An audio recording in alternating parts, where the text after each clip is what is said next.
Please welcome Linda Gibbs, Michael Blake, and Michael Smith to discuss how to create communities where boys and young men of color can thrive. Thank you. Good afternoon, everybody. I guess it's still good afternoon. How you doing? So it's dark in here. Don't fall asleep on us. I said, how's everybody feeling? You remember that old Obama, if I say, how's everybody feeling, the response is what? Fired up. How's everybody feeling?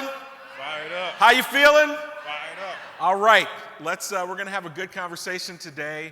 Michael Smith, I serve as Executive Director of the My Brother's Keeper Alliance at the Obama Foundation, also was the Director of My Brother's Keeper inside of the Obama White House. I am joined by my colleagues who were just introduced. I'll share a little bit more about them shortly.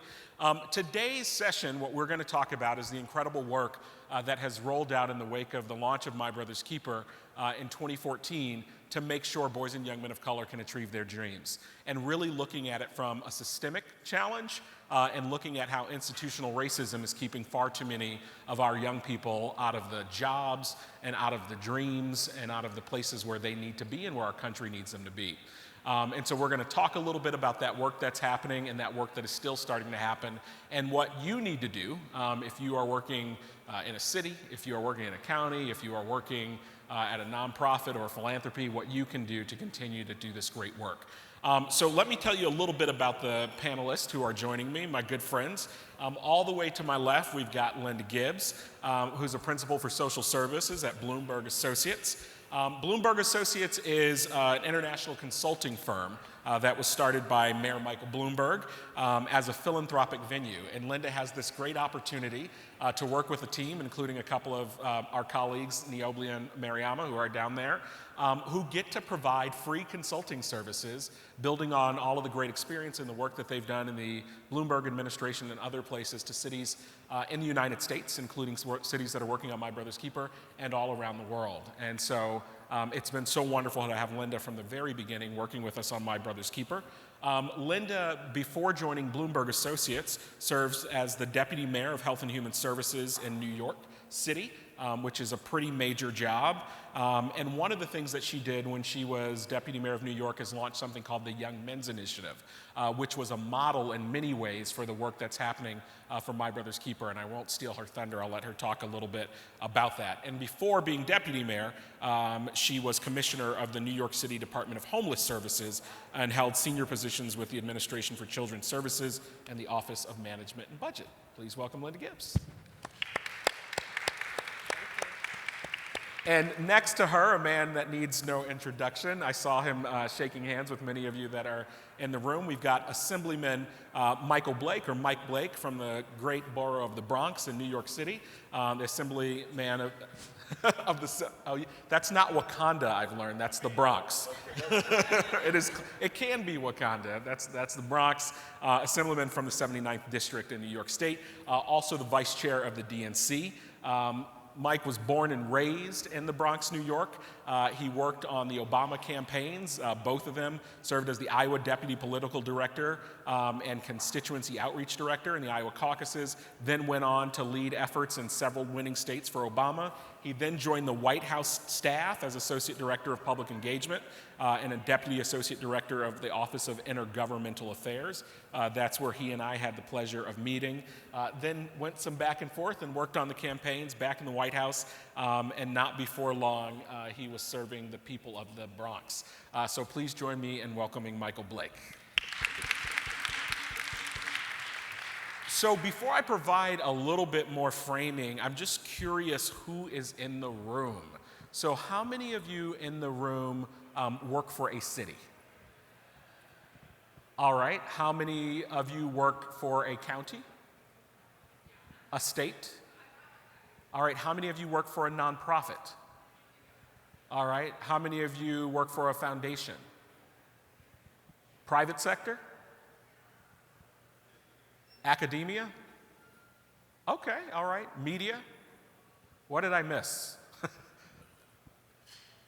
All right, so that's a pretty good frame. How many of you are just starting in your careers in the past few years? Whatever, Mariama. How many of you would say are mid-level career? And how many of you are really looking forward to retirement? All right. And then I'm just curious what folks know about My Brother's Keeper. How many of you would say, I don't really know anything about My Brother's Keeper at all? All right, we got some work to do. How many of you would say, I know a little bit? All right, and then how many would say I could tell people what My Brother's Keeper is about? All right, that's really helpful, really, really helpful. Well, thanks for coming to spend this time with us. So really quick background on the work of My Brother's Keeper. The start of My Brother's Keeper, I'm going to stand up, I'm so low. The start of My Brother's Keeper was back in February of 2014, but the real impetus was the tragic killing of Trayvon Martin. And not just the tragic killing of Trayvon Martin, but the even more shocking in the verdict when George Zimmerman was allowed to walk away. And at that time, President Obama was really concerned about how, if you were a young man of color, how you were feeling. What did it say that your country thought about you if your killer could just walk away? He was concerned about how families of color were feeling, and he wanted to have a real moment where we could do something about that. At the same time, we were seeing more and more data that was showing if you were a Black, Latino, or tribal young man of color, you were falling behind on every key indicator of success that mattered towards your long-term life happiness and your long-term life success. Reading at grade level by third grade, 80% of Black and Latino males not reading at grade level by third grade. In the Obama administration, we celebrated an 80% and higher high school graduation rate. But if you were Black, Latino, or tribal, you were still seeing graduation rates at 50%, and in some cities, even lower. We all know the inequities that are happening in the criminal justice system. And for instance, if you're a Black boy, 6% of the nation's population, but more than half of the nation's murder victims. And so we realized that there was something that, despite all the work we were doing in the Obama administration to create an opportunity for all society, we were leaving our young men behind, and we had to get to the root of it, and we had to do something about it really quickly. So you may remember in 2013 in the summer, President Obama surprised the press briefing corps, and he came in to try to explain that anger and angst that Black and brown families were feeling. And that was a speech where he said, honestly, you know, before I was senator, I know what it was like to walk up to a car door and have someone lock the doors. I know what it's like to get on an elevator and have someone clutch their purse. Those were the remarks where he said, 30 years ago, Trayvon could have been me. Trayvon could have been my son. And he said, there's got to be more that we can do to make sure young men of color knows that their country cares about them and is willing to invest in them. And that became the foundation of My Brother's Keeper.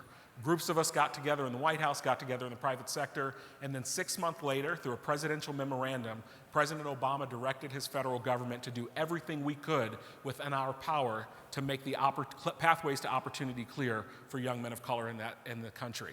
It could have been a roundtable discussion. It could have been a volunteer pledge. It could have been, you know, let's high five and hug some kids. But President Obama said, well, I'm going to treat this seriously, like I treat healthcare, like I treat climate, like I treat my meetings on the Middle East. And we came up with about 100 policy recommendations, things like second chance Pell, ban the box, guidance on chronic absenteeism and special education, all came out of the My Brother's Keeper Task Force table. We also launched something called the My Brother's Keeper Community Challenge. 250 My Brother's Keeper communities in all 50 states, DC, Puerto Rico, and 19 tribal nations who are putting their own plans together to make sure young men of color can achieve their dreams. And then a private sector call to action where scores of companies committed serious dollars to invest in that work. The work of My Brother's Keeper now continues, and it lives as an initiative of the Obama Foundation. We are still working with those 250 communities. We are working with places like New York State, where Michael Blake and a group of leaders came together, and New York State became the first MBK state, and now for 4 years in a row has put $20 million in a year into the work to fund the efforts that are happening across the state.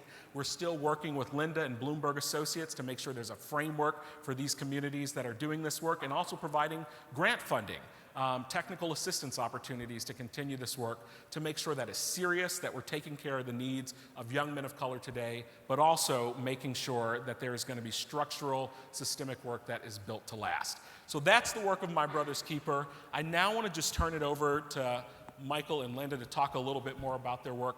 But why don't we start with, just tell me, Blake, how did you first get interested in this idea of expanding opportunity for young men of color? Well, good afternoon, everybody. MBK is personal. And I think what we have to make clear is that this just can't be some theoretical program. This is about how we helping these black and brown boys to make it. And to be even more practical, if you grow up in areas like mine, where I grew up in the South Bronx, you are wondering if I want to make it home alive tonight. Quick context, and Michael obviously highlighted this. Linda, of course, will dive into this as well. We all come at this from different perspectives. We were tired of seeing the cycles continue, where over and over all the negative things is the only thing that we saw in our communities, as opposed to actually putting the resources the way we needed to. And so for any of us that have the chance to be elected officials, the main thing you have an opportunity, in addition to legislation, is funding. New York State, so there are 150 assembly members, 63 senators, 4 other statewide officials. So 217 people essentially determine what happens for 19 million people, and we decide in large effort what's going on for 150, on a high end, $170 billion budget. It was pretty clear we could find the money to help black and brown boys. And so in 2015 and beyond, what we decided is every single year within our state budget, we were going to have and will have a dedicated allocation for the My Brother's Keeper program and initiative. And this was continuing on what we had been working on. You know, as Michael is aware, we were grateful that the MBK Alliance actually was launched in the Bronx when the president came up to the Bronx, which for those young people, for them to be able to see that a president looked like you, came and understand what's going on in your communities. And before the event, there was a roundtable that happened with young leaders. We then said, okay, how do we institutionalize this? So we have dedicated program that's focusing not just on education, which is critical. We have a 6-pillar mantra on how we think about our MBK program for New York State, 4 of which being on education. But the last 2 points of the pillars, we're focused on economic development and on criminal justice reform. Because we have to focus on before, during, and after the challenge. It can't just be what happens to that young brother and young sister when you're on the block. Did you have a job in the first place? Did you have connections to the skills in the first place? Are we changing the justice system to actually provide justice in the first place? The data point that I always make sure resonates with people when you go back home and think about MBK, 1 out of every 3 black men will serve time in prison in the country. 1 out of every 6 Latino men versus 1 out of every 17 white men. That means there are systemic changes that have to happen throughout the process. So we made it very practical. We have teacher opportunities, community grants that are happening because we wanted to make sure that black and brown boys saw teachers that looked like them who understood what was going on in their communities. I can't just hope you will understand the experience if you don't have someone that actually comes from your experience. We were very thoughtful in having community challenge grants. So we started at 15, we now have 23.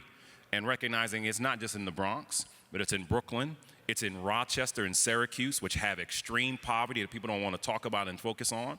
It's what was going on in Buffalo, where too often you were having lines divided between the black and Latino and the white communities, and saying, let's address at the heart of the matter, what is it that you need, and let's partner up with the community and the nonprofits to provide that support on the ground. We have a line in our office that we say often, your block won't block your blessing, your zip code won't deny your destiny. That's how we think about MBK back home. And so now we've been able to institutionalize this, and we're very clear, and this is led by Regent Dr. Lester Young. We have data and metrics. This is not just a qualitative exercise. We are holding people accountable through our school districts, what's going on as it relates to the staffing that's happening there. How are you having changes within your curriculum? And quite frankly, if you are not demonstrating true progress, then you're not going to continue to get the funding.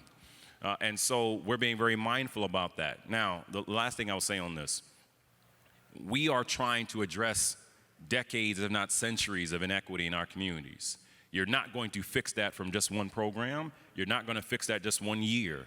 That's a continual, attentive nature around that. And so my hope and expectation is when we talk about these things, we talk about how are we addressing equity. This cannot be a conversation just around equality. It's about how to be around equity. What are the challenges that are existing in our communities? And recognizing that while, yes, part of it is around the school system, we recognize that.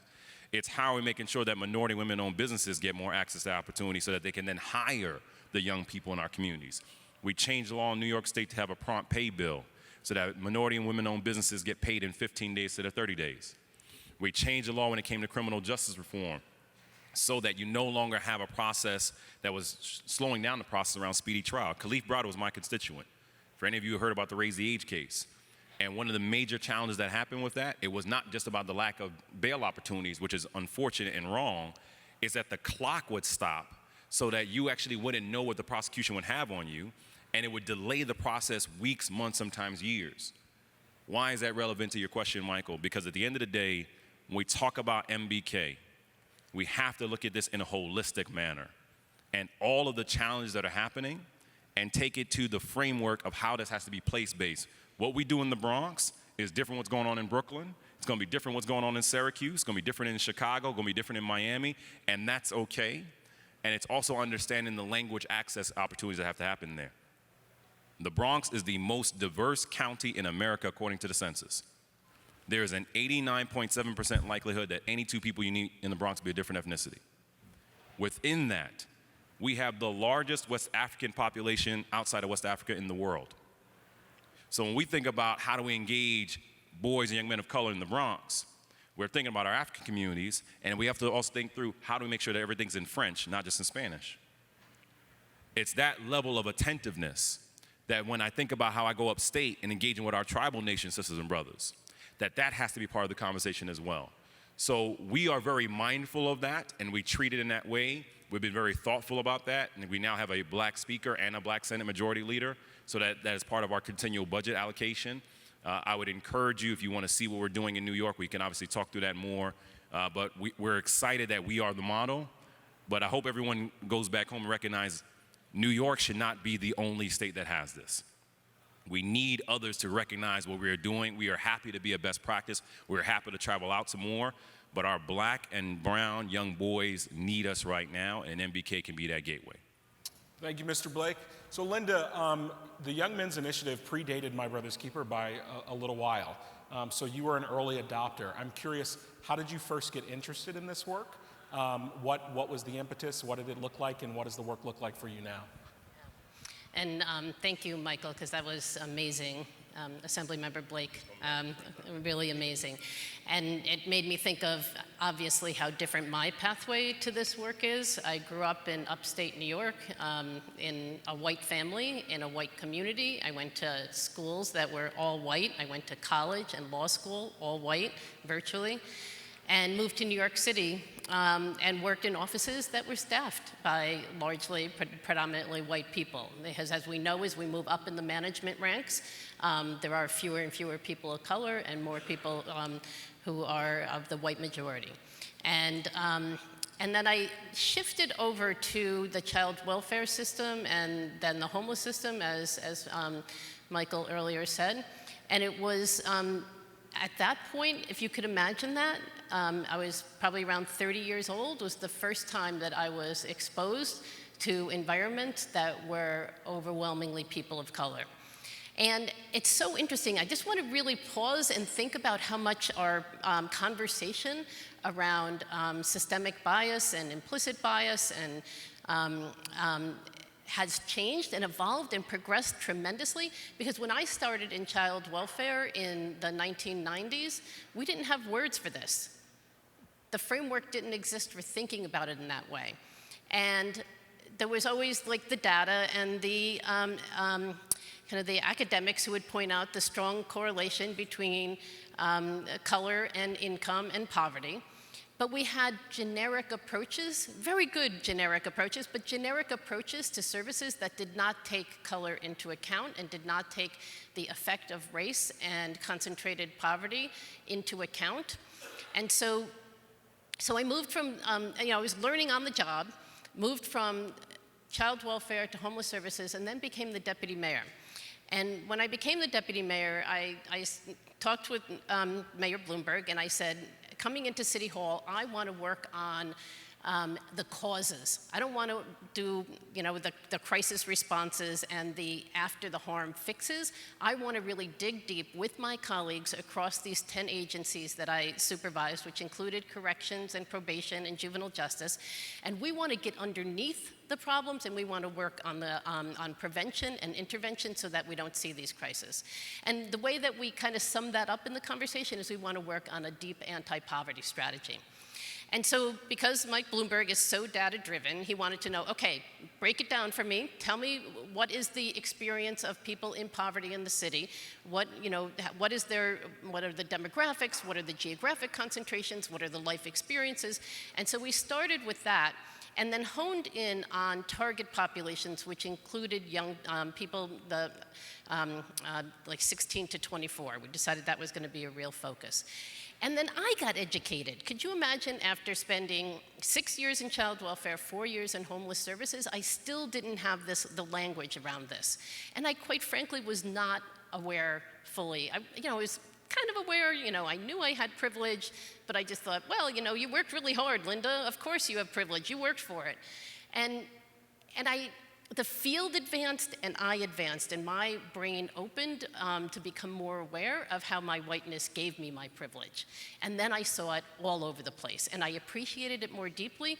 And so we pushed from just a generic anti-poverty, what are all those evidence-based programs that are working for any person in poverty, and really tried to push into what are the particular experiences for young men of color that are creating life barriers that are unique to them, and how do we need to amend our approach to services so that we are tackling those barriers for them and that we're making sure that our interventions are reaching them.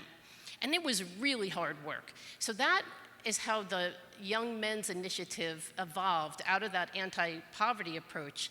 And I didn't plan on saying that, but hearing your story, I thought there's a chance for me to say, sort of as a white person who has experienced lots of privilege and was late in coming to an awareness around that it's an important part of the work, and why I think My Brother's Keeper has to be part of an ongoing conversation and the white people have to be at the table fully, because if we aren't getting all of those individuals in society who are the perpetrators of these systemic biases, and we know from the implicit bias testing that whites, blacks, Latinos, Native Americans, everybody has bias. It's not just white people, but white people are more biased, and they perpetuate, and they sit more in those seats of power, and we need to get everybody to the table to be part of that conversation.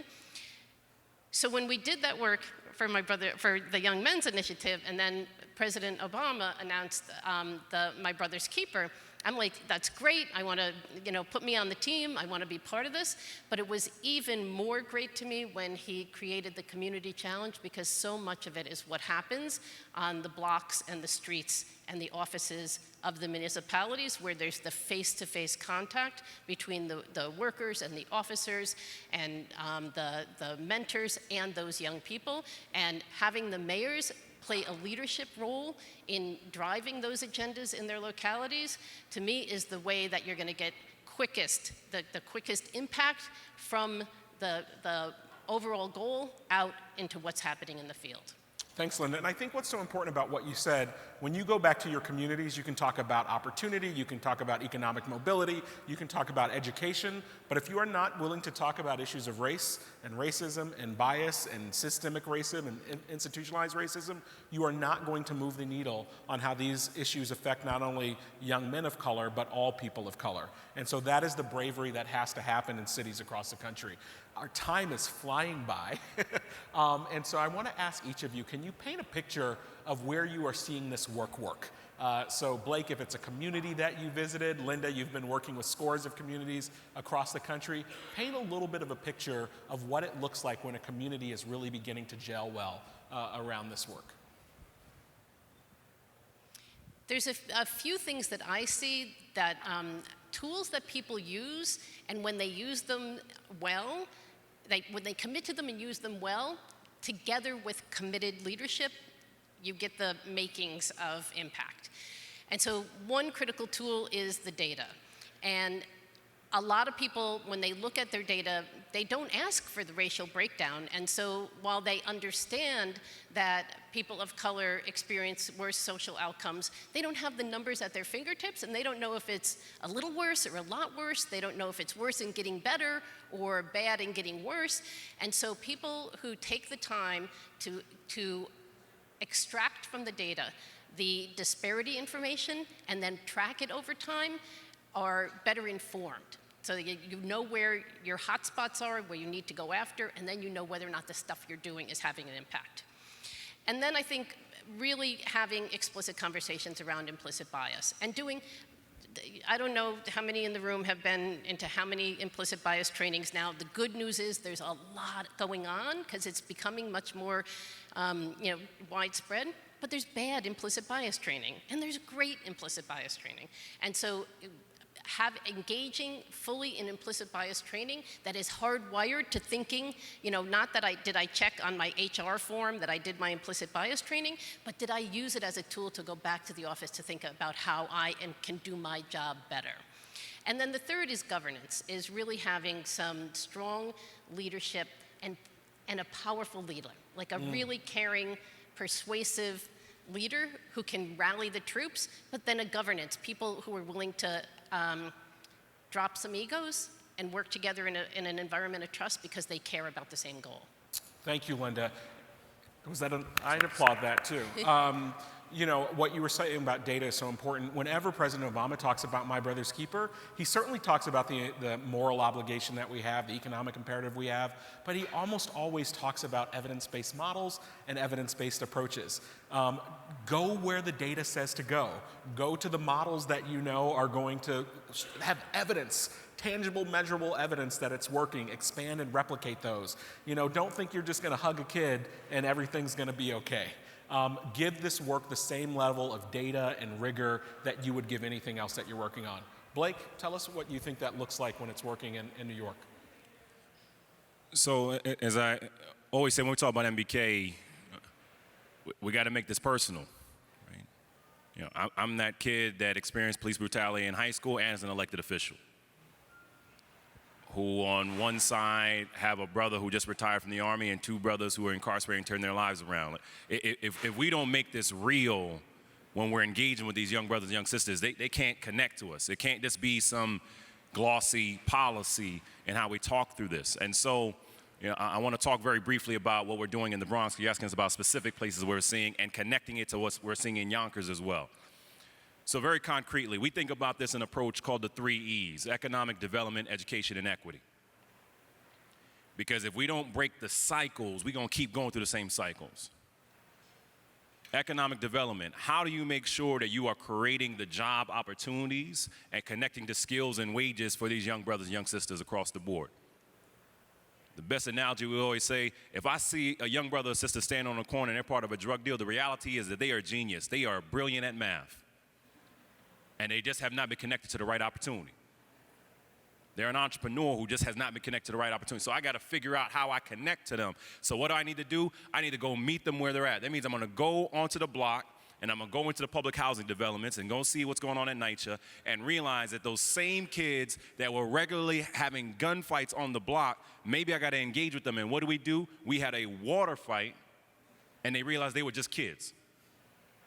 And it changed the conversation for us to talk about it. So then we said, we have to engage with you when it comes to education, because we started to see from the data that overwhelmingly 2 things kept happening. Number one, a lot of kids kept having trouble intentionally around May and early June because they were afraid they wouldn't have lunch to eat in the summertime, and they thought it was safer for them to have school lunches in the summer school rather than going home and on the block. And number 2, there wasn't enough training happening while educators and staffers were in the cafeterias, where that was the highest peak when fights were happening because no one was trained on de-escalation. Second piece: how do I tie that in terms of education and economic development? Because at the end of the day, if I'm having young brothers and sisters that are graduating from community colleges and they're not getting jobs, then they don't see any connection on this. So we started finding ways to partner with our labor unions and our entrepreneurs and our different companies, and we were just selected as the 2nd place in the country for the Involve Award, a 10-year commitment for entrepreneurs where they get 0 interest loans to help them start their businesses to engage on the ground. And we said there's an expectation that if you're going to get this capital, to be conscious capital around this.